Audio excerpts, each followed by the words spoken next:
Hi ಎಲ್ಲ ವಿದ್ಯಾರ್ಥಿಗಳಿಗೂ Educare light for life ಚಾನಲ್ಗೆ ಸ್ವಾಗತ. In this video we are going to discuss or deal with the concepts decay constant, half life and relation between decay constant and half life. Another concept which is called mean life and relation between half life and mean life. Okay, and all these concepts belong to chapter nuclei, which is the 13th chapter of second PUC physics according to NCERT syllabus of Karnataka. Okay, to start now and let us understand what is decay constant. You can see the definition on the screen, that means board. Decay constant is reciprocal of time during which number of parent atoms present in the sample reduces to 1 by each times of initial value. ಅರ್ಥ ಆಗ್ತಾ ಇದೆಯಾ? ಇದನ್ನು ಚಿಕ್ಕದಾಗಿ ಮತ್ತು clear ಆಗಿ ಅರ್ಥ ಮಾಡ್ಕೊಳ್ಳೋಣ. ಈಗ ವಾಟ್ ಈಸ್ ಡಿಕೆ ಕಾನ್ಸ್ಟೆಂಟ್ ಏನಾಗಿರುತ್ತೆ ಅಂತ ಹೇಳಿದ್ರೆ, it is A reciprocal of time. ಯಾವ ಟೈಮ್ ಅಂತ ಕೂಡ ಮುಂದೆ ಹೇಳಿದ್ದಾರೆ. ಈಗ ರೆಸಿಪ್ರೋಕಲ್ ಆಫ್ ಟೈಮ್ ಅಂದರೆ ಏನು? ಈಗ ಯಾವುದೊಂದು ಎಕ್ಸ್ಪೆರಿಮೆಂಟ್ ಮಾಡ್ತಾ ಇದ್ದೀರಾ, ಅದಕ್ಕೆ ಟೈಮ್ ಎಷ್ಟು ತೆಗೆದುಕೊಳ್ತಾ ಇದೆ ಅದನ್ನು ಮೇಜರ್ ಮಾಡಿದ್ರಿ. ಎಕ್ಸಾಂಪಲ್ ಈಗ 15 ಸೆಕೆಂಡ್ಸ್ ಅಂತ ಬಂತು, 40 ಸೆಕೆಂಡ್ಸ್ ಅಂತ ಬಂತು, ನಂತರ 60 ಸೆಕೆಂಡ್ಸ್ ಅಂತ ಬಂತು ಅಂದರೆ 1 ಮಿನಿಟ್. ಸೊ 60 ಸೆಕೆಂಡ್ಸ್ ಅಂತ ಬಂತು, ಈ ರೀತಿ ಟೈಮ್ ಬಂತು ಒಂದು ಪ್ರೊಸೆಸ್ ನಡೆಯೋದಕ್ಕೆ, ಸರಿನಾ? ಆಗ 1 ಡಿವೈಡೆಡ್ ಬೈ ದ್ಯಾಟ್ ಟೈಮ್, ಅದನ್ನೇನು ಕರಿತೇವೆ ನಾವು? ರೆಸಿಪ್ರೋಕಲ್ ಆಫ್ ಟೈಮ್ ಅಂತ ಕರಿತೇವೆ. 1 ಬೈ 15 ಸೆಕೆಂಡ್, 1 ಬೈ 60 ಸೆಕೆಂಡ್ ಏನಾಯಿತು? 1 ಡಿವೈಡೆಡ್ ಬೈ ಟೈಮ್ ಅಂತ ಆಯಿತಾ? ಸೊ ಇದನ್ನು ರೆಸಿಪ್ರೋಕಲ್ ಆಫ್ ಟೈಮ್ ಅಂತ ಕರಿತೇವೆ, ಸರಿನಾ? ಹಾಗಿದ್ರೆ ಡಿಕೆ ಕಾನ್ಸ್ಟೆಂಟ್ ಅಂದ್ರೆ ಏನಾಗಿರುತ್ತೆ? ಅದು ರೆಸಿಪ್ರೋಕಲ್ ಆಫ್ ಟೈಮ್ ಆಗಿರುತ್ತೆ. ಯಾವ ಟೈಮ್ ಅದನ್ನು ಕೂಡ ಕೊಟ್ಟಿದ್ದಾರೆ. It is A reciprocal of time at which the number of parent atoms present in the sample reduces to 1 by eth times of initial value. 1 by eth time ಅದರ ವ್ಯಾಲ್ಯೂನ find out ಮಾಡಿದ್ರೆ ಅದು 37% ಅಂತ ಬರುತ್ತೆ, ಸರಿನಾ? ಈಗ ಇನಿಷಿಯಲ್ ಅಂದರೆ ಯಾವುದೊಂದು sample ಇದೆ, ಅದು ಇನಿಷಿಯಲ್ ಇದ್ದದೊಂದು ಕನ್ಸಿಡರ್ ಮಾಡಿದರೆ, ಅಂದರೆ ಎಕ್ಸ್ಪೆರಿಮೆಂಟ್ ಸ್ಟಾರ್ಟ್ ಮಾಡೋ ಮೊದಲು ಟೈಮ್ ಏನಾಗಿರುತ್ತೆ? ಟಿ ಈಸ್ ಈಕ್ವಲ್ ಟು 0 ಇದೆ. ಆವಾಗ ಆ ಸ್ಯಾಂಪಲ್ನಲ್ಲಿ ಇರುವಂತಹ ಆಟಮ್ಸ್ ಏನಿದೆ ಅದನ್ನು 100% ಅಂತ ಕನ್ಸಿಡರ್ ಮಾಡ್ತಾ ಇದ್ದಾರೆ, ಸರಿನಾ? ಇನಿಷಿಯಲಿ ಆ ಒಂದು ಸ್ಯಾಂಪಲ್ನಲ್ಲಿ ಇರುವಂತಹ ಆಟಮ್ಸ್ 100% ಆಗಿರುತ್ತೆ.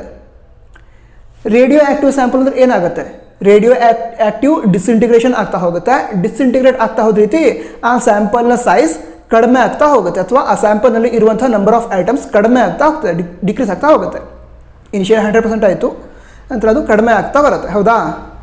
ಸೊ ಈ ರೀತಿ ಕಡಿಮೆ ಆಗ್ತಾ ಬರಬೇಕಾದ್ರೆ ಇನಿಷಿಯಲಿ 100% ಇದ್ದದ್ದು 37%ಗೆ ರಿಡ್ಯೂಸ್ ಆದಾಗ, ಇನಿಷಿಯಲಿ ಟೈಮ್ 0 ಇದೆ, ನಂತರ ರಿಡ್ಯೂಸ್ ಆಗ್ತಾ ಬರ್ತಾ ಇದೆ, ರಿಡ್ಯೂಸ್ ಆಗಿ 37% ಬಾಕಿ ಇದ್ದಾಗ ಎಷ್ಟು ಟೈಮ್ ತೆಗೆದುಕೊಂಡಿದೆ ಅದು? ಸ್ಟಾರ್ಟಿಂಗಿಂದ ಅಂದರೆ 100% ಇದ್ದಾಗಿಂದ 37%ಗೆ ರೆಡ್ಯೂಸ್ ಆಗೋದಕ್ಕೆ ಎಷ್ಟು ಟೈಮ್ ತೆಗೆದುಕೊಂಡಿದೆ?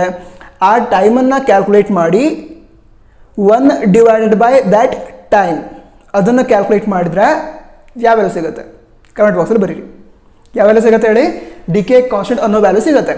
ಇದನ್ನು ಲ್ಯಾಂಬ್ಡಾ ಅನ್ನೋ ಲೆಟ್ರಿಂದ ಡಿನೋಟ್ ಮಾಡ್ತಾರೆ. ಸೊ ಏನು ಹೇಳಿ? ಡಿಕೆ ಕಾನ್ಸ್ಟೆಂಟ್ ಏನಿದೆ ಲ್ಯಾಂಬ್ಡಾ ಇದರಿಂದ ಡಿನೋಟ್ ಮಾಡ್ತಾರೆ. ಅದರ ಡೆಫಿನೇಷನ್ ಈಗ ನೀವು ಸ್ಕ್ರೀನ್ ಮೇಲೆ ನೋಡ್ತಾ ಇದ್ದೀರಾ. ಅರ್ಥ ಕ್ಲಿಯರ್ ಆಗಿ ಆಗೋದು ಅಂದ್ಕೊಂಡಿದ್ದೀನಿ ನಾನು. ಅರ್ಥ ಆಗಿದ್ರೆ ಕಮೆಂಟ್ ಬಾಕ್ಸಲ್ಲಿ ಬರೀರಿ, ಯಾಕಂತಂದರೆ ನಿಮಗೆ ಅರ್ಥ ಆಗಿದೆ ಗೊತ್ತಾದರೆ ನನಗೂ ಕೂಡ ಖುಷಿ ಆಗುತ್ತೆ, ಸರಿನಾ? ಈಗ ನೆಕ್ಸ್ಟ್ ಕಾನ್ಸೆಪ್ಟ್ ಯಾವುದು? ಇಲ್ಲ ಇದೆ ಸ್ಕ್ರೀನ್ ಮೇಲೆ, ಯಾವುದು? ಹಾಫ್ ಲೈಫ್ ಹೆಸರು ಹೇಳುತ್ತೆ, ಸರಿನಾ? ಹಾಫ್ ಲೈಫ್ ಏನಿದೆ ಅದನ್ನು ಟಿ ಹಾಫ್ ಅಂತ ಡಿನೋಟ್ ಮಾಡ್ತಾರೆ. ಟಿ ಬರೀತಾರೆ, ನಂತರ ಸಬ್ಸ್ಕ್ರಿಪ್ಟ್ ಏನಿದೆ ಅಲ್ಲಿ ಹಾಫ್ ಅಂತ ಬರೀತಾರೆ, ಅಂದರೆ 1/2 ಅಂತ ಬರೀತಾರೆ. ಸೊ ಹಾಫ್ ಲೈಫ್ ಅಂದರೆ ಏನು ಅಂತ ತಿಳ್ಕೊಳ್ಳೋದಾದ್ರೆ, half life of radioactive substance is a time at which total number of parent atoms reduces to exactly half of its initial value. ಅರ್ಥ ಆಗ್ತಾ ಇದೆಯಾ? ಈಗ ಒಂದು ರೇಡಿಯೋ ಆ್ಯಕ್ಟಿವ್ ಸ್ಯಾಂಪಲ್ ಇದೆ, ಸರಿನಾ? ಆ ರೇಡಿಯೋ ಆ್ಯಕ್ಟಿವ್ ಸ್ಯಾಂಪಲ್ ಏನಿದೆ ಅದು 100% ಅಂತ ಕನ್ಸಿಡರ್ ಮಾಡ್ತಾ ಇದ್ದಾರೆ. ಇನಿಷಿಯಲಿ ಟೈಮ್ ಸ್ಟಾರ್ಟ್ ಮಾಡಿಲ್ಲ. ಈಗೇನು ಮಾಡ್ತಾ ಇದ್ದಾರೆ? ಅಬ್ಸರ್ವೇಷನ್ ಸ್ಟಾರ್ಟ್ ಮಾಡ್ತಾರೆ. ಅದೇ ಟೈಮ್ನಲ್ಲಿ ಏನೀಗ ಟೈಮನ್ನು ಮೆಷರ್ ಮಾಡಿದಾಗ ಸ್ಟಾರ್ಟ್ ಮಾಡ್ತಾರೆ. ಸೊ ಟೈಮನ್ನು ಮೆಜರ್ ಮಾಡಿದಾಗ ಕ್ಲಾಕ್ ಕೂಡ ಆನ್ ಮಾಡಿದ್ರು, ಅದ್ರ ಜೊತೆಗೇನೆ ಏನು ಮಾಡಿದ್ರು, ಅಬ್ಸರ್ವ್ ಮಾಡ್ತಾ ಇದ್ದಾರೆ. ಅವಾಗೇನಾಯಿತು, radioactive substance, radioactive disintegration ಆಗ್ತಾ ನಂಬರ್ ಆಫ್ ಐಟಮ್ಸ್ ಡಿಕ್ರೀಸ್ ಆಗ್ತಾ ಬರುತ್ತೆ. ಎಕ್ಸಾಂಪಲ್ ಹೇಳ್ತಾ ಇದ್ದೀನಿ, 100 ಐಟಮ್ಸ್ ಇದೆ ಅಂತ ಕನ್ಸಿಡರ್ ಮಾಡಿ. ಎಕ್ಸಾಕ್ಟ್ಲಿ ಹಾಫ್ ಅಂದರೆ ಎಷ್ಟು, 50. ಸೊ ಅದು ಡಿಸ್ಇಂಟಿಗ್ರೇಟ್ ಆಗ್ತಾ 50 ಆಗೋದಕ್ಕೆ ಎಷ್ಟು ಟೈಮ್ ಬೇಕಾಗುತ್ತೋ ಅದನ್ನೇನು ಹೇಳಿ ಕರಿತೇವೆ ನಾವು, ಹಾಫ್ ಲೈಫ್ ಅಂತ ಕರಿತೇವೆ. ತಿಳಿತು. ಅದನ್ನು ಏನಿದೆ T½ ಅಂತ ಡಿನೋಟ್ ಮಾಡ್ತಾರೆ. ಇದಕ್ಕೆ ಸಂಬಂಧಂತೆ ಮತ್ತೊಂದು ಅಂದರೆ ಇಂಟ್ರೆಸ್ಟಿಂಗ್ ಅದೇ ರೀತಿ ಇಂಪಾರ್ಟೆಂಟ್ ವಿಷಯ ಕೂಡ ಇದೆ. ಏನು ಅಂತ ಹೇಳಿದರೆ, ಈಗ ಹೇಳಿದ್ನಲ್ಲ ಎಕ್ಸಾಂಪಲ್, ಇನಿಷಿಯಲಿ 100 ಐಟಮ್ಸ್ ಇದ್ದಾವೆ ಅಂತ ತಿಳ್ಕೊಳ್ಳಿ. ಈ ಎಕ್ಸಾಂಪಲ್ ಹೇಳ್ತಾ ಇರೋದು 100 ಐಟಮ್ಸ್ ಇದ್ದಾವೆ ಅಂತ ತಿಳ್ಕೊಳ್ಳಿ. ಈಗ ರೇಡಿಯೋ ಆಕ್ಟಿವ್ ಡಿಸ್ಇಂಟಿಗ್ರೇಷನ್ ಆಯಿತು, ಹಾಫ್ ಲೈಫ್ 2 ಇಯರ್ಸ್ ಅಂತ ಕನ್ಸಿಡರ್ ಮಾಡಿದರೆ, ಹಾಫ್ ಲೈಫ್ 2 ಇಯರ್ಸ್ ಅಂತ ಕನ್ಸಿಡರ್ ಮಾಡಿದರೆ 2 ಇಯರ್ಸಿಗೆ ಎಷ್ಟಾಗುತ್ತೆ, 100 ಐಟಮ್ಸ್ ಇದ್ದು 50 ಆಗುತ್ತೆ. ಸರಿನಾ? 50 ಅಂತ ಹೇಳಿದ್ರೆ ಏನು, 100 ಡಿವೈಡೆಡ್ ಬೈ 2. ಸರಿನಾ? ಎಕ್ಸಾಕ್ಟ್ಲಿ ಹಾಫ್ ಆಗಿ ರಿಡ್ಯೂಸ್ ಆಯಿತು. ಈಗ 50 ಹಾಫ್ ಎಷ್ಟಾಗಿರುತ್ತೆ, 25 ಆಗಿರುತ್ತೆ. ಸೊ 50 ಇದೆ, ಅದರಿಂದ 25 ರಿಡ್ಯೂಸ್ ಆಗೋದಕ್ಕೂ ಕೂಡ ಅದು 2 ಇಯರ್ಸೇ ತೆಗೆದುಕೊಳ್ಳುತ್ತೆ. ಸರಿನಾ? ಫಸ್ಟ್ 2 ಇಯರ್ಸಲ್ಲಿ ಎಷ್ಟಾಯಿತು, 100 ಇದ್ದದ್ದು 50 ಅಂತ ಹೇಳಿದ್ರೆ 50 ಐಟಮ್ಸ್ ಡಿಸ್ಇಂಟಿಗ್ರೇಟ್ ಆಯಿತು 2 ಇಯರ್ಸಲ್ಲಿ. ಅದರ ನೆಕ್ಸ್ಟ್ 2 ಇಯರ್ಸಲ್ಲಿ ಏನಾಗುತ್ತೆ, ಎಕ್ಸಾಕ್ಟ್ಲಿ ಹಾಫ್ ಆಗಿ ರಿಡ್ಯೂಸ್ ಆಗುತ್ತೆ. ಅಂದರೆ 25 ಐಟಮ್ಸ್ ಡಿಸ್ಇಂಟಿಗ್ರೇಟ್ ಆಗುತ್ತೆ, 25 ಐಟಮ್ಸ್ ಉಳಿಯುತ್ತೆ.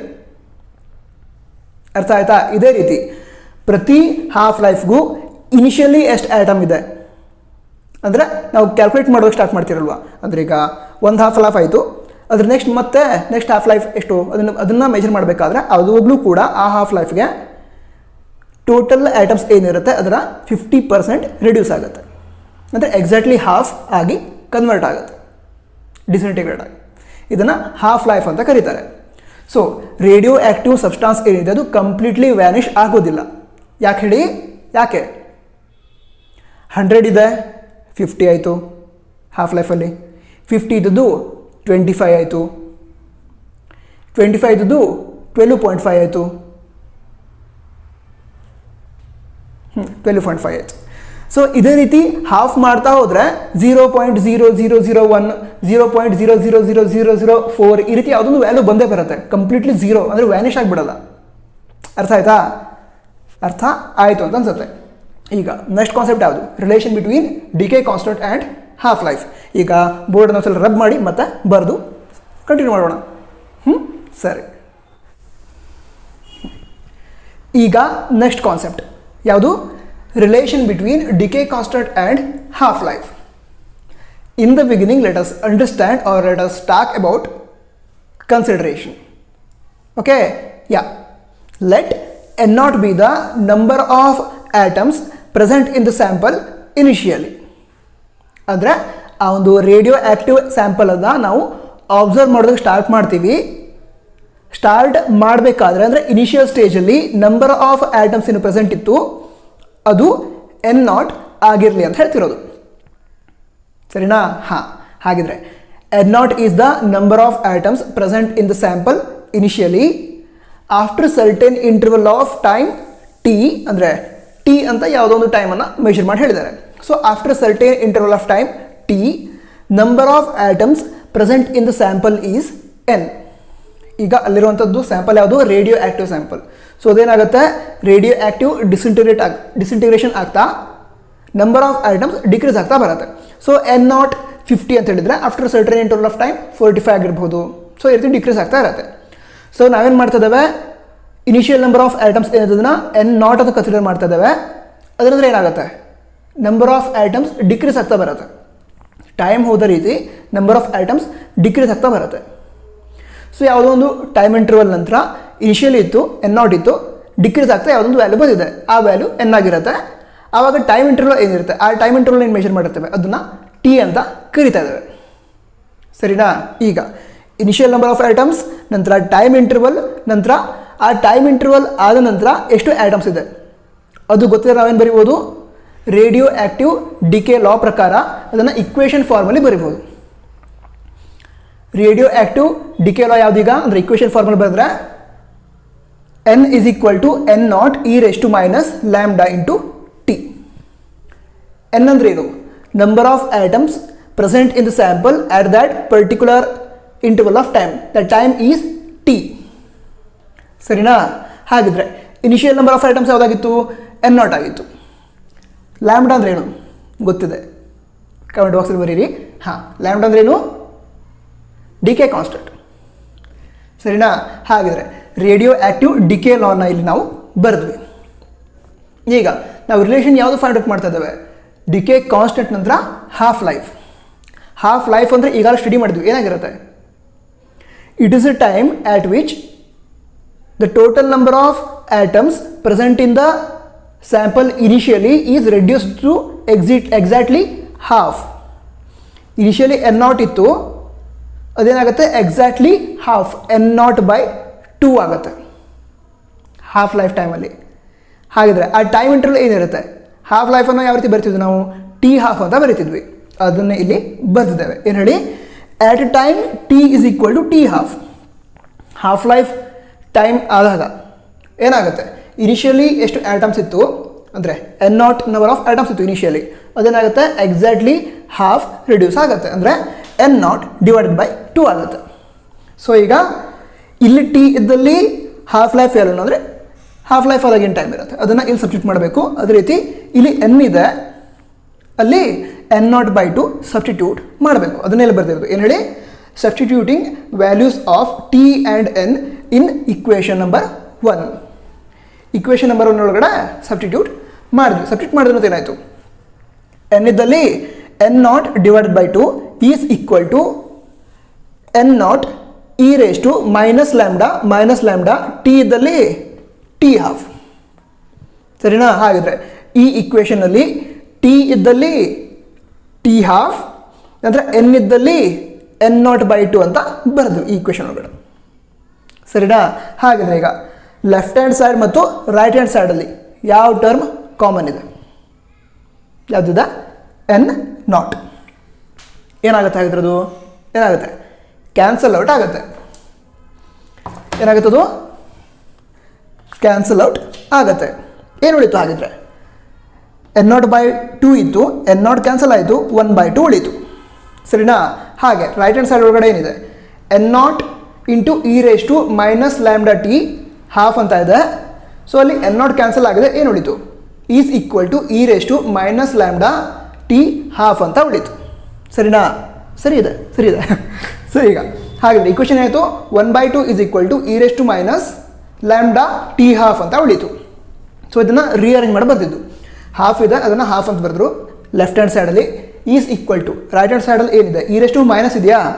ಸೊ ಈ ಟರ್ಮ್ ಅಂದರೆ e raised to minus lambda t half ಅದು ಡಿನಾಮಿನೇಟ್ರಿಗೆ ಬಂದರೆ ಇಲ್ಲಿ ಮೈನಸ್ ಇರೋ ಸೈನ್ ಪ್ಲಸ್ ಆಗುತ್ತೆ. So 1/2 is equal to 1/e raised to lambda t half ಅಂತ ಆಯಿತು. ಈಕ್ವೇಷನ್ ಬಂತು. ಹಾಗಿದ್ರೆ ಈಗ ಈ ಈಕ್ವೇಷನ್ ಅಂದರೆ ಏನು ಹೇಳ್ತೇವೆ ನಾವು? ಕ್ರಾಸ್ ಮಲ್ಟಿಪ್ಲಿಕೇಶನ್ ಅಂತ ಹೇಳ್ತೇವೆ. ಸೊ ಆ ರೀತಿ ಮಾಡಿದ್ರೆ ಏನಾಗುತ್ತೆ? ಬರೀಲಲ್ಲಿ ಏನಾಗುತ್ತೆ? ಇದು ಇಲ್ಲಿ ಬರ್ತಿದ್ದಾವೆ e raised to lambda t half ಅಂತ ಆಯಿತು. ದಟ್ ಈಸ್ ಈಕ್ವಲ್ ಟು ಏನಾಗುತ್ತೆ? 2 ಈ ಕಡೆ ಬಂತು, 2 ಆಯಿತು. ಇದನ್ನೇನು ಮಾಡಿದ್ದೇವೆ? ರಿಅರೇಂಜ್ ಮಾಡಿ ಬರ್ತದೆ ಅಂತ ಹೇಳಿದ್ರೆ e raised to lambda t half is equal to 2 ಅಂದರು ಅಂತ ಹೇಳಿದೆ. ಅಂದರೆ ಅಂತ ಹೇಳಿದ್ರು ಒಂದೇ, ನಂತರ 2 is equal to e raised to lambda t half ಅಂದರು ಒಂದೇ. ಸೊ ಅದನ್ನೇ ಬರ್ತಿರೋದು. ಈಸಿ ಇದೆ ಅಲ್ಲ? ಈಸಿ ಇದೆ. ಸರಿ, ಹಾಗಿದ್ರೆ ಇಲ್ಲಿ ಈ ಇಕ್ವೇಷನ್ ಬಂತ. ಹಾಗಿದ್ರೆ ಈ ಇಕ್ವೇಷನ್ ಬಂತು. Taking log on both side. Left hand ಸೈಡಲ್ಲಿ 2 ಇದೆ, ರೈಟ್ ಹ್ಯಾಂಡ್ ಸೈಡ್ ಒಳಗಡೆ e raised to lambda t half ಇದೆ. We are taking log on both side. ಏನಾಗುತ್ತೆ ಅವಾಗ? ಏನಾಗುತ್ತೆ? Log of 2 to the base e is equal to log of e raised to lambda t half to the base e ಅಂತ ಆಗುತ್ತೆ. ಸರಿನಾ? ಹಾಗಿದ್ರೆ log of 2 to the base e ಇದನ್ನು ಹಾಗೆ ಬರೆದ್ವಿ. Is equal to ಏನಾಗುತ್ತೆ? ಲ್ಯಾಂಬ್ಡಾ ಟಿ ಹಾಫ್ ಅಂತ ಆಗುತ್ತೆ. ಯಾಕಂತ ಹೇಳಿದ್ರೆ ಲಾಗರಿಥಮ್ನ ಪ್ರಾಪರ್ಟಿ ಅದು ಏನು? ಲಾಗ್ ಆಫ್ ಎಕ್ಸ್ ಸ್ಕ್ವೇರ್ ಇದ್ದರೆ ಏನಾಗುತ್ತೆ ಅಂತ ಹೇಳಿದ್ರೆ ಪವರ್ ಇರುತ್ತಲ್ಲ ಅದನ್ನು ಮಲ್ಟಿಪ್ಲೈ ಮಾಡ್ತಾರೆ. ಏನಾಗುತ್ತದು? 2 log ಎಕ್ಸ್ ಅಂತ ಆಗುತ್ತೆ. ಸೊ ಇಲ್ಲಿ ಏನಾಗಿದೆ, ಪವರ್ ಅಲ್ವಾ ಇದು, ಲ್ಯಾಂಬ್ಡಾ ಟಿ ಹಾಫ್ ಪವರ್ ಅಲ್ವಾ. ಸೊ ಅದನ್ನೇನು ಮಾಡಿದರೆ ಇಲ್ಲಿ ಮಲ್ಟಿಪ್ಲೈ ಮಾಡಿದ್ದಾರೆ.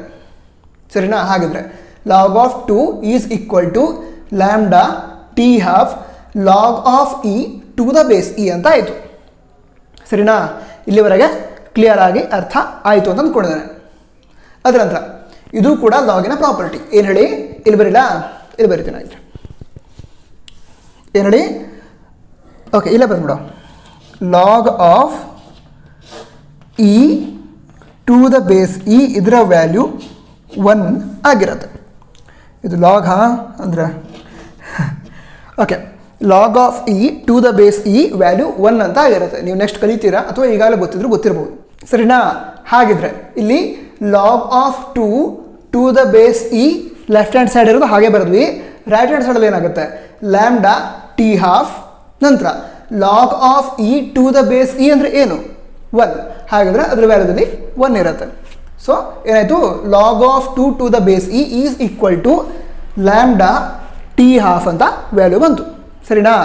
ಸರಿ, ಈಗ ಇಲ್ಲೇನಿದೆ, log of 2 to the base E ಅಂತ ಇದೆ. ಲಾಗಲ್ಲೂ ಕೂಡ 2 ಟೈಪ್ಸ್ ಇದ್ದಾವೆ. Log of something or some numerical value to the base E and log to the base 10 2 types ಇದ್ದಾವೆ. ಈಗ ಯಾವುದೋ ಒಂದು ವ್ಯಾಲ್ಯೂ ಇದೆ, ಎಲ್ಲಿ ಬರೆಯೋಣ, ಓಕೆ, ಯಾವುದೋ ಒಂದು ವ್ಯಾಲ್ಯೂ ಇದೆ, log of X to the base E ಅಂತ ಇದೆ. ಸರಿನಾ? ಈಗ log of X to the base e ಅಂದರೆ ಟು ದ ಬೇಸ್ ಇ ಇದೆ, ಅದನ್ನು 10ಗೆ ಕನ್ವರ್ಟ್ ಮಾಡಬೇಕು ಅಂತ ಹೇಳಿದರೆ ನಾವೇನು ಮಾಡಬೇಕು ಅಂತ ಹೇಳಿದರೆ 2.303 ಈ ವ್ಯಾಲ್ಯೂದಿಂದ log of X to the base 10 ಅದಕ್ಕೆ ಮಲ್ಟಿಪ್ಲೈ ಮಾಡಿದರೆ ಅಂದರೆ 2.303ಇಂದ log of X to the base 10ಗೆ ಮಲ್ಟಿಪ್ಲೈ ಮಾಡಿದ್ರೆ ನಮಗೇನು ಸಿಗುತ್ತೆ, log of X to the E ಅದ್ರ ವ್ಯಾಲ್ಯೂ ಸಿಗುತ್ತೆ. ಅಂದರೆ ಅದಕ್ಕೆ ಆ ವ್ಯಾಲ್ಯೂ ಈಕ್ವಲ್ ಆಗಿರುತ್ತೆ ಅಂತ ಅರ್ಥ ಆಯ್ತಾ? ಅರ್ಥ ಆಯಿತು. ಅಂದರೆ ಇದು ನಿಮಗೆ ನೆಕ್ಸ್ಟ್ ಕೂಡ ಬೇಕಾಗುತ್ತೆ. ಇದು ಸರಿಯಾಗಿ ಅರ್ಥ ಮಾಡಿಟ್ಕೊಂಡ್ರಿ. ಸರಿನಾ? ಅರ್ಥ ಆಯಿತು ಅಂತ ಅನ್ಸುತ್ತೆ. ಏನು ಹೇಳಿ, log of some numerical value to the base e ಇದೆ, ಅದನ್ನು ನಾವು ಟು ದ ಬೇಸ್ 10ಗೆ ಕನ್ವರ್ಟ್ ಮಾಡಬೇಕು ಅಂತ ಹೇಳಿದರೆ ಏನು ಮಾಡ್ತೇವೆ, ನಾವು 2.303ಇಂದ ಮಲ್ಟಿಪ್ಲೈ ಮಾಡ್ತೇವೆ. ಯಾವುದಕ್ಕೆ, ಟು ದ ಬೇಸ್ 10 ವ್ಯಾಲ್ಯೂಗೆ. ಸೊ ನಾವು ಡೈರೆಕ್ಟಾಗಿ ಈಗ ಯಾಕೆ ಕ್ಯಾಲ್ಕುಲೇಟ್ ಮಾಡೋದಕ್ಕೆ ಆಗಲ್ಲ ಅಂತ ಹೇಳಿದ್ರೆ, ನಿಮಗೀಗ ಲಾಗ್ ಟೇಬಲ್ ಕೊಡ್ತಾರೆ. ಅದರೊಳಗಡೆ ಏನು ಮಾಡ್ತೀರಿ ನೀವು, ಲಾಗ್ 10, 20, 30 ರೀತಿ ವ್ಯಾಲ್ಯೂನ ಕ್ಯಾಲ್ಕುಲೇಟ್ ಕ್ಯಾಲ್ಕುಲೇಟ್ ಮಾಡ್ಬೋದು. ಆ ಲಾಗ್ ಟೇಬಲ್ ಒಳಗಡೆ ಏನು ವ್ಯಾಲ್ಯೂಸ್ ಕೊಟ್ಟಿರ್ತಾರಲ್ಲ, ಅದು ಲಾಗ್ ಟು ದ ಬೇಸ್ 10 ಆಗಿರುತ್ತೆ. ಅಕಸ್ಮಾತಾಗಿ ನಾವು log to the base e ಅದ್ರ ವ್ಯಾಲ್ಯೂ ಕ್ಯಾಲ್ಕುಲೇಟ್ ಮಾಡ್ಬೇಕಂತ ಹೇಳಿದ್ರೆ, ಈಗ log of 15 to the base E ಅಂತ ಕೊಟ್ಟಿದ್ದಾರೆ. ಸೊ ಅದ್ರ ವ್ಯಾಲ್ಯೂನ ನಾವು ಕ್ಯಾಲ್ಕುಲೇಟ್ ಮಾಡ್ಬೇಕಂತ ಹೇಳಿದ್ರೆ, log of 15 to the base 10 ಅದನ್ನು ನಾವೇನು ಮಾಡ್ಬೋದು, ಲಾಗ್ ಟೇಬಲಿಂದ ಕ್ಯಾಲ್ಕುಲೇಟ್ ಅಂದರೆ ಫೈಂಡ್ ಔಟ್ ಮಾಡ್ಕೊಳ್ಬೋದು. ಅದಕ್ಕೆ 2.303ಇಂದ ಮಲ್ಟಿಪ್ಲೈ ಮಾಡಿಬಿಟ್ರೆ ನಮಗೆ ವ್ಯಾಲ್ಯೂ ಸಿಗುತ್ತೆ. Log of 15 to the base e value ಸಿಗುತ್ತೆ. ಈಸಿ ಇಲ್ಲ? ಈಸಿ ಇದೆ. ನೆಕ್ಸ್ಟ್ ಏನೀಗ ಇಲ್ಲಿವರೆಗೆ ಆಯಿತು. ಹಾಗಿದ್ರೆ log of 2 to the base e ಇದೆ, ಅದನ್ನು 10ಗೆ ಕನ್ವರ್ಟ್ ಮಾಡಲಿಕ್ಕೆ ಏನು ಮಾಡಿದ್ರು ಅವರು, 2.303 into log of 2 to the base 10 ಅಂತ ಬರೆದ್ರು. ಅದರ ನಂತರ ರೈಟ್ ಹ್ಯಾಂಡ್ ಸೈಡ್ ಕಡೆ ಲ್ಯಾಂಬ್ಡಾ ಇಂಟು ಟಿ ಹಾಫ್ ಹಾಗೆ ಇದೆ. ಸರಿನಾ? ಸರಿ, ಹಾಗಿದ್ರೆ 2.303 ಅದು ಹಾಗೆ ಬಂತು into log of 2 to the base 10 ಅನ್ನು ಕ್ಯಾಲ್ಕುಲೇಟ್ ಮಾಡಿದರು ಲಾಗ್ ಟೇಬಲಿಂದ ನೀವು ಕೂಡ ಕ್ಯಾಲ್ಕುಲೇಟ್ ಮಾಡಬಹುದು. ವ್ಯಾಲ್ಯೂ ಇದೇ ಬರುತ್ತೆ. ಏನು ಹೇಳಿ, 0.3010 ಅಂತ ವ್ಯಾಲ್ಯೂ ಬರುತ್ತೆ. So 2.303 into 0.3010 is equal to lambda T half ಅಂತ ವ್ಯಾಲ್ಯೂ ಬಂತು. ಹೌದಾ? ಬಂತು. ನೆಕ್ಸ್ಟ್ ಇವೆರಡನ್ನ ಮಲ್ಟಿಪ್ಲೈ ಮಾಡಿರಿ. ಈಗ ಏನು ಬಂತು, 0.693 ಅಂತ ವ್ಯಾಲ್ಯೂ ಬಂತು. That is equal to lambda T half. ನಾವೀಗ ಯಾವ ರಿಲೇಷನ್ನ ಫೈಂಡ್ ಔಟ್ ಮಾಡ್ತಾ ಇದ್ದಾವೆ, relation between decay constant which is lambda and half life which is t half. ಹಾಗಾದರೆ ಇಲ್ಲೇನಿದೆ, ಈಗ ಟಿ ಹಾಫ್ ಕೂಡ ಇದೆ, ಲ್ಯಾಂಬ್ಡಾ ಕೂಡ ಇದೆ. ಸರಿನಾ? ಹಾಗಿದ್ರೆ t half is equal to ಏನು ಬರಿಬೋದು ನಾವು, 0.693 ಡಿವೈಡೆಡ್ ಬೈ ಲ್ಯಾಂಬ್ಡಾ ಅಂತ ಬರಿಬೋದು. ಇದು ಏನಾಗಿರುತ್ತೆ, relation between decay constant and half life ಆಗಿರುತ್ತೆ. ಇದನ್ನು ಮತ್ತೊಂದು ರೀತಿ ಕೂಡ ಬರಿಬೋದು. ಯಾವ ರೀತಿ ಲ್ಯಾಂಬ್ಡಾನ ಇಲ್ಲಿ ಇಟ್ಕೊಳ್ಳೋದು, ಟಿ ಹಾಫ್ ಏನಾಗಿರುತ್ತೆ ಇಲ್ಲಿ ಡಿನಾಮಿನೇಟರಲ್ಲಿ ಬರುತ್ತೆ. ಯಾವ ರೀತಿ ಆಗುತ್ತೆ ಹೇಳ್ಬೋದು ಅದನ್ನೀಗ. Lambda is equal to 0.693 divided by T half ಅಥವಾ ಹಾಫ್ ಲೈಫ್. ಈಸಿ ಇಲ್ವಾ? ಈಸಿ ಇದೆ. ಈಗ ಮುಗಿದಿಲ್ಲ, ಮತ್ತು ಕೂಡ ಒಂದು ಕಾನ್ಸೆಪ್ಟ್ ಉಳಿದಿದೆ, ಅಲ್ಲ ಎರಡು ಕಾನ್ಸೆಪ್ಟ್ ಉಳಿದಿದೆ. ಯಾವ್ದು ಹೇಳಿ? ಮೀನ್ ಲೈಫ್ ಒಂದು, ನಂತರ relation between mean life and half life. ಮತ್ತು ರದ್ದು ಮಾಡಿ ತಿಳ್ಕೊಳ್ಳೋಣ. ಅದಕ್ಕಿಂತ ಮೊದಲು ಏನಾದ್ರು ಡೌಟ್ಸ್ ಇದ್ದರೆ ಅಥವಾ ಅರ್ಥ ಆಗ್ತಾ ಇದ್ದರೆ, ಅದೇ ರೀತಿ ವೀಡಿಯೋದ ಬಗ್ಗೆ ಏನಾದ್ರು ಬರೀಬೇಕು ಅಂತಂದರೆ ಕಮೆಂಟ್ ಬಾಕ್ಸಲ್ಲಿ ಬರಿಬೋದು. ಓದೋದಕ್ಕೆ ತುಂಬ ಖುಷಿ ಆಗುತ್ತೆ ನಮಗೆ. ಸರಿನಾ? ಸರಿ, ಈಗ ರಬ್ ಮಾಡಿಕೊಂಡು ಸ್ಟಾರ್ಟ್ ಮಾಡುವ. ಈಗ ನೆಕ್ಸ್ಟ್ ಕಾನ್ಸೆಪ್ಟ್ ಯಾವುದು? ಮೀನ್ ಲೈಫ್ ಅಥವಾ ಎವರೇಜ್ ಲೈಫ್ ಅಂತ. ಮೀನ್ ಅಥವಾ ಎವರೇಜ್ ಅಂದರೆ ನಿಮ್ಗೆ ಈಗಾಗಲೇ ಅರ್ಥ ಗೊತ್ತಿರತ್ತೆ. ಈಗ ಫಸ್ಟ್ ಪಿ ಯು ಸಿ ಆಯಿತು, ಅದರಲ್ಲಿ ಕೆಲವೊಂದು ಎಕ್ಸ್ಪೆರಿಮೆಂಟ್ಸನ್ನು ಮಾಡಿರ್ತೀರಾ. ಸೆಕೆಂಡ್ ಪಿ ಯು ಸಿಲೂ ಕೂಡ ಹಲವಾರು ಎಕ್ಸ್ಪೆರಿಮೆಂಟ್ಸನ್ನು ಮಾಡ್ತೀರಾ. ಅದರೊಳಗಡೆ ಮೀನ್ ಅಥವಾ ಎವರೇಜನ್ನು ಫೈಂಡ್ ಔಟ್ ಮಾಡೋದಿರತ್ತೆ. ಹೌದಾ? ಹೌದು. ಫಾರ್ ಎಕ್ಸಾಂಪಲ್, ಈಗ ಸಿಂಪಲ್ ಪೆಂಡುಲಮ್ ಎಕ್ಸ್ಪೆರಿಮೆಂಟನ್ನು ಮಾಡಿದ್ದೀರಾ. ಅದ್ರೊಳಗೆ ಏನು ಮಾಡ್ತೀರಾ? ಒಂದು ಪರ್ಟಿಕ್ಯುಲರ್ ಲೆಂತನ್ನು ಸೆಟ್ ಮಾಡ್ತೀರಾ. ಅದರ ನಂತರ ಫಸ್ಟ್ ಟ್ರಯಲ್ಗೆ ಇದಿಷ್ಟು ವ್ಯಾಲ್ಯೂ ಬಂತು, ಸೆಕೆಂಡ್ ಟ್ರಯಲ್ಗೆ ಈ ವ್ಯಾಲ್ಯೂ ಬಂತು ಅಂತ ಬರ್ಕೊಳ್ತೀರಾ. ಅದೇ ನಂತರ ಮೀನ್ ಅಥವಾ ಎವರೇಜ್ ಫೈಂಡ್ ಔಟ್ ಮಾಡೋಕೆ ಏನು ಮಾಡ್ತೀರಾ? ಆ ಎರಡೂ ವ್ಯಾಲ್ಯೂನ ಏನು ಮಾಡ್ತೀರಾ? ಆ್ಯಡ್ ಮಾಡ್ತೀರಾ, ಡಿವೈಡೆಡ್ ಬೈ 2 ಅಂತ ಎಷ್ಟು ಸಲ ರೀಡಿಂಗ್ ತೆಗೆದುಕೊಂಡಿದ್ದೀರಾ. ಸೊ ಡಿವೈಡೆಡ್ ಬೈ 2 ಅದನ್ನು ಮಾಡ್ತೀರಾ. ಆವಾಗ ಏನು ವ್ಯಾಲ್ಯೂ ಬರುತ್ತೆ ಅದನ್ನು ಮೀನ್ ಅಥವಾ ಎವರೇಜ್ ಅಂತ ಕರೀತಾರೆ. ನೆನಪಾಯ್ತಾ? ನೆನಪಾಯಿತು, ನೆನಪಿದೆ. ನಂತರ ಈಗ ನೆಕ್ಸ್ಟ್ ಯಾವ್ದು ಹೇಳಿ?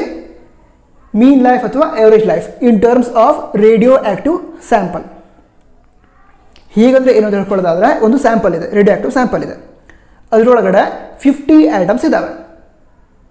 ಈಗೇನು ಮಾಡ್ತಾರೆ ಅಂತ ಹೇಳಿದ್ರೆ, ಪ್ರತಿಯೊಂದು ಆ್ಯಟಮ್ನ ಲೈಫ್ ಟೈಮ್ ಎಷ್ಟಿದೆ ಅಂತ ಕ್ಯಾಲ್ಕುಲೇಟ್ ಮಾಡ್ತಾರೆ. ಗೊತ್ತಾಗ್ತಾ ಇದೆಯಾ? ಒಂದೀಗ 50 ಮೆಂಬರ್ಸ್ ಇದ್ದಾರೆ. ಅದರೊಳಗಡೆ ಪ್ರತಿಯೊಬ್ಬರದ್ದು ಕೂಡ ಲೈಫ್ ಟೈಮನ್ನು ಕ್ಯಾಲ್ಕುಲೇಟ್ ಮಾಡಿ ಅಥವಾ ರೆಕಾರ್ಡ್ ಮಾಡಿ ಇಟ್ಟಿದ್ದಾರೆ. ಅದೇ ರೀತಿ ಈ ಒಂದು ರೇಡಿಯೋ ಆ್ಯಕ್ಟಿವ್ ಸ್ಯಾಂಪಲ್ ಇದೆ, ಅದರೊಳಗಿರುವಂತಹ ಪ್ರತಿಯೊಂದು ಆ್ಯಟಮ್ನು ಕೂಡ ಲೈಫ್ ಟೈಮ್ ಎಷ್ಟು ಅದನ್ನೇನು ಮಾಡಿದ್ದಾರೆ? ಫೈಂಡ್ ಔಟ್ ಮಾಡಿದ್ದಾರೆ. ನಂತರ ಪ್ರತಿಯೊಂದು ಆ್ಯಟಮ್ನ ಲೈಫ್ ಟೈಮನ್ನು ಆ್ಯಡ್ ಮಾಡಿದರು. First atom, second atom, third atom, ಈ ರೀತಿ ಟೋಟಲ್ 50 ಆ್ಯಟಮ್ಸ್ ಏನಿದ್ದಾವೆ ಅವೆಲ್ಲವುಗಳ ಲೈಫ್ ಟೈಮನ್ನು ಆ್ಯಡ್ ಮಾಡಿದರು. ಒಂದು ವ್ಯಾಲ್ಯೂ ಬಂತು. Divided by number of atoms ಎಷ್ಟು ಕಮೆಂಟ್ ಬಾಕ್ಸಲ್ಲಿ ಬರೀ. 50. ಹೌದಾ? ಸೊ ಟೋಟಲ್ ಲೈಫ್ ಏನು ಬಂತು 50 ಆ್ಯಟಮ್ಸ್ ಇದ್ದು, ಆ ವ್ಯಾಲ್ಯೂಗೆ ಡಿವೈಡೆಡ್ ಬೈ 50 ಅಂತ ಬರೆದ್ರು. ಆವಾಗ ಏನು ವ್ಯಾಲ್ಯೂ ಬರುತ್ತೆ ಅದನ್ನೇನು ಕರಿತೇವೆ? ಮೀನ್ ಲೈಫ್ ಅಥವಾ ಎವರೇಜ್ ಲೈಫ್ ಅಂತ ಕರಿತೇವೆ. ಅದನ್ನೇನು ಮಾಡ್ತೇವೆ ನಾವು? ಟೋ ಅಥವಾ ಟವ್ ಅಂತ ಕೂಡ ಪ್ರೊನೌನ್ಸ್ ಮಾಡ್ತಾರೆ. ಅದರಿಂದ ರಿಪ್ರೆಸೆಂಟ್ ಮಾಡ್ತಾರೆ. ಅದನ್ನು ಈ ರೀತಿ ಬರಿಬೋದು. ತಿಳಿತು. ಈಸಿ ಇದೆ ಅಲ್ಲ? ಈಸಿ ಇದೆ. ನೆಕ್ಸ್ಟ್ ಮೀನ್ ಲೈಫ್ ಏನಿದೆ ಟವ್ ಮತ್ತು ಲ್ಯಾಂಬ್ಡಾ. ಲ್ಯಾಂಬ್ಡಾ ಅಂದ್ರೆ ಏನು? Decay constant. ಅದರ ರಿಲೇಷನ್ ಏನು ಅಂತ ಹೇಳಿದ್ರೆ, tau is equal to 1 divided by lambda.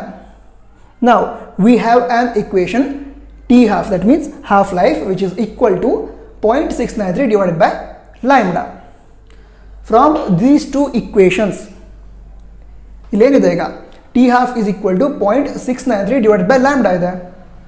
ಇದನ್ನು ಹೀಗೆ ಹೇಳ್ಬೋದಾ? T half is equal to, ಅಥವಾ ಬರೆದೇ ಬಿಡೋಣ. T half is equal to 0.693 into ಏನು 1 by ಲ್ಯಾಂಬ್ಡಾ. 1 by ಲ್ಯಾಂಬ್ಡಾ ಅದಲ್ಲಿ ಏನು ಬರಿಬೋದು ನಾವು? ಟಿ ಹಾಫ್ ಅಂತೇಳಿದ್ರೆ ಮೀನ್ ಲೈಫ್ ಅದನ್ನು ಬರಿಬೋದು. ಹಾಗಾದರೆ ಏನಾಗುತ್ತೆ? ಅದನ್ನು ಹೇಗೆ ಬರಿಬೋದು ನಾವು? T half is equal to, ಹೇಳಿ, T half is equal to 0.693 into tau ಅಂತ ಹೇಳಿದ್ರೆ ಮೀನ್ ಲೈಫ್. ಯಾವುದಾದ್ರು ಸ್ಟೂಡೆಂಟ್ ನಾನು ಹೇಳ್ರಿ ಅಂದಾಗ ಹೇಳಿದ್ದಿದ್ರೆ ಥ್ಯಾಂಕ್ ಯು. ಅಂದರೆ ನಾನು ಕ್ಲಾಸ್ ಮಾಡ್ತಿದ್ದಲ್ಲ, ಆವಾಗ ಸ್ಟೂಡೆಂಟ್ಸಿಗೆ ಕೇಳ್ತಿರ್ತೀನಿ. ಈಗ ಟೀಚ್ ಮಾಡ್ತಿರ್ಬೇಕಾದ್ರೆ ಇಲ್ಲಿ ಇರುತ್ತಲ್ಲ ಏನು ಅಂತ ಅವ್ರಿಗೆ ಕೇಳಿದಾಗ ಅವ್ರು ಆನ್ಸರ್ ಮಾಡ್ತಾರೆ. ಸೊ ಯಾರಾದರೂ ಅಕಸ್ಮಾತಾಗಿ ನೀವು ಹೇಳಿದ್ರೆ ಆನ್ಸರ್ ಹೇಳ್ಬಿಟ್ಟಿದ್ರೆ, ಸೊ ಥ್ಯಾಂಕ್ ಯು. ಸರಿ, ವಿಡಿಯೋ ಹೇಗಿದೆ ಅಂತ ಕಮೆಂಟ್ ಬಾಕ್ಸಲ್ಲಿ ತಿಳಿಸ್ಬೋದು. ನಂತರ ನೀವು friends second P U C ಕಲಿತಾ ಇದ್ದರೆ ಅವರಿಗೆ ಶೇರ್ ಮಾಡ್ಬೋದು. ನಂತರ ಮೊದಲೇ ಬಾರಿ ವಿಸಿಟ್ ಮಾಡಿದ್ರೆ ಸಬ್ಸ್ಕ್ರೈಬ್ ಕೂಡ ಮಾಡ್ಬೋದು. All the best. ಈಸಿ ಇದೆ, ಚೆನ್ನಾಗಾಗುತ್ತೆ ಎಕ್ಸಾಮ್ಸ್ ಎಲ್ಲ. All the best. ವಿಡಿಯೋನ ಪೂರ್ತಿಯಾಗಿ ಎಲ್ರಿಗೂ ತುಂಬ ಧನ್ಯವಾದ. ಜೈ ಹಿಂದ್, ವಂದೇ ಮಾತರಂ. ಜೈ ಹಿಂದ್.